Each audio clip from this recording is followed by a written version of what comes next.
welcome back to my film and TV channel. You're all staying safe and well. Going to Amazon Prime today for a horror film, psychological thriller, drama, bit of everything. This one, totally.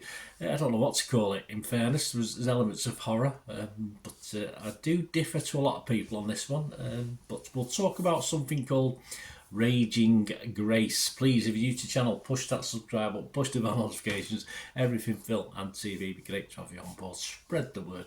Leave us your comments on this film or anything to do with film and TV, and I will respond or give you a little thumbs up or a like. If you can do that for this vlog as well, guys, reciprocate, that'd be very nice. It'd be great to hear from you. It'd be great to give us a little thumbs up.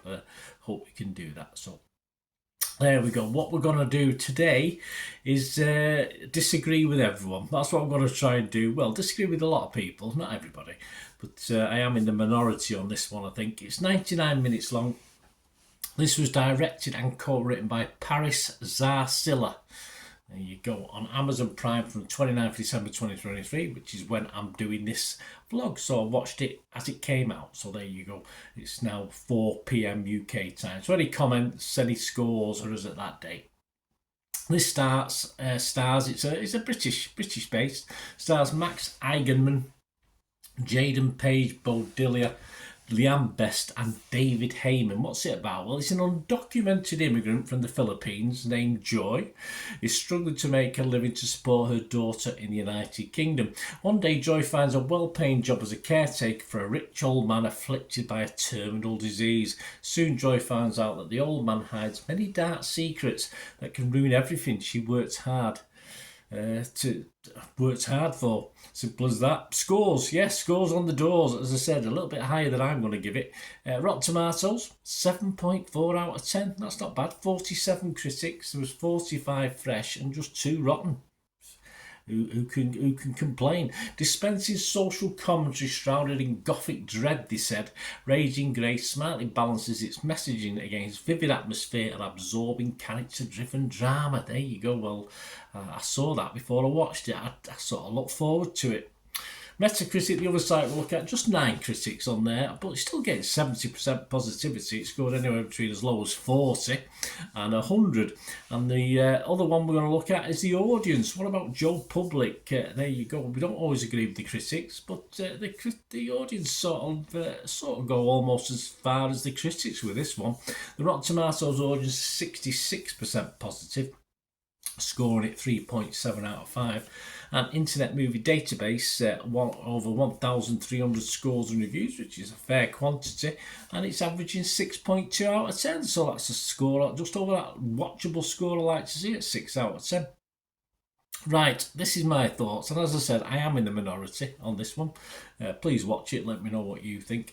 There are generally creepy moments in this that make it a little bit of a psychological thriller horror sort of style. But I didn't really get it. I just didn't really get the style of the film. It seems as though the story is sort of set now. It's a modern story. It's not set in the past.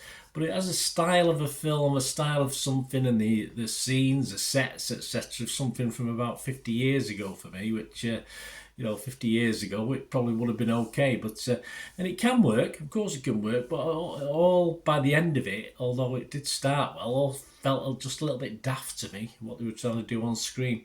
Paris Zarsilla has been called a master storyteller. I don't particularly agree with this effort. I've no doubt that the Filipino angle is accurate from the Paris perspective, because that's where he originates from, or she. I don't know if it's a man or a woman, to be honest with you. I think she might be a lady. But I'm not convinced in this for me. It's an initially interesting story. You want to know what's going on. Quite interested in the characters. But as it moves along and it just gets a bit dafter, it just deteriorates and gets sillier and dafter as it goes along for me. I just don't see the point of it. I don't know what it's trying to tell us in theory. I mean, I want to be entertained. Was he entertained by this? Possibly not. I'm happy to be in the minority. I just didn't get it. I mean, that's just me. I mean, sometimes you don't, do you? Sometimes you sort of don't get what other people get, and I don't think this is as clever as it thinks it is. It's as simple as that. I'm not overly impressed. So my marks, I would have to be rotten on Fresh Tomatoes.